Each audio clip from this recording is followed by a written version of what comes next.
আওয়ামী লীগ সভাপতি ও প্রধানমন্ত্রী শেখ হাসিনার ৪৪তম স্বদেশ প্রত্যাবর্তন দিবসের আলোচনা সভা ঢাকা জেলা আওয়ামী লীগ কার্যালয়ে আলোচনা সভার আয়োজন করে আওয়ামী লীগের কেন্দ্রীয় কমিটি। প্রধান অতিথি দলের সাধারণ সম্পাদক ওবায়দুল কাদের।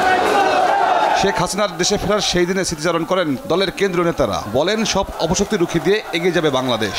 আমাদের সকলের লক্ষ্য হবে একটাই, এই দেশকে যদি শেখ হাসিনার নেতৃত্বে দিতে হয়, তাহলে এই পাকিস্তানের এই রাজাকারদের বংশধরের তাদের এই মাথা উঁচু করে দাঁড়ানোর সুযোগ দেওয়া যাবে না। দিন রাত পরিশ্রম করেছেন, অক্লান্ত পরিশ্রম করেছেন।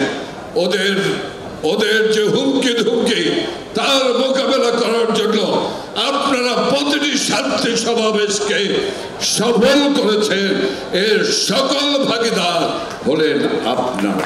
ওবায়দুল কাদের সাফ জানান, কোনো বিদেশি শক্তি শেখ হাসিনাকে নিয়ন্ত্রণ করতে পারে না। একমাত্র দেশের জনগণই আওয়ামী লীগকে নিয়ন্ত্রণ করে। শেখ হাসিনাকে কেউ নিয়ন্ত্রণ করতে পারে না। আমাদের নিয়ন্ত্রণ করে বাংলাদেশ রাষ্ট্রের জন্মের চেতনা। আমাদেরকে নিয়ন্ত্রণ করে মুক্তিযুদ্ধের মূল্যবোধ। আমাদেরকে নিয়ন্ত্রণ করে মুক্তিযুদ্ধের রণধ্বনি, জয় বাংলার চেতনা। ২৮ অক্টোবর পালিয়ে গিয়ে মির্জা ফখরুল বেসামাল হয়ে পড়েছে বলে মন্তব্য করেন ওবায়দুল কাদের। যা ফখরুল ইসলাম আলমগীর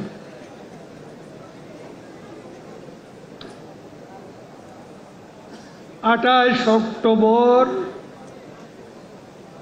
পালিয়ে গিয়ে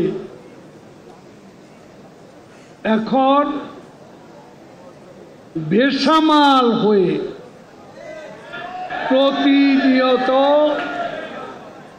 আওয়ামী লীগকে আক্রমণ করছে। দলে কেউ বিশৃঙ্খলা করলে শাস্তি পেতে হবে বলেও সতর্ক করেন আওয়ামী লীগ সাধারণ সম্পাদক তৌফিক মাহমুদ মুন্না, দেশ টিভি, ঢাকা।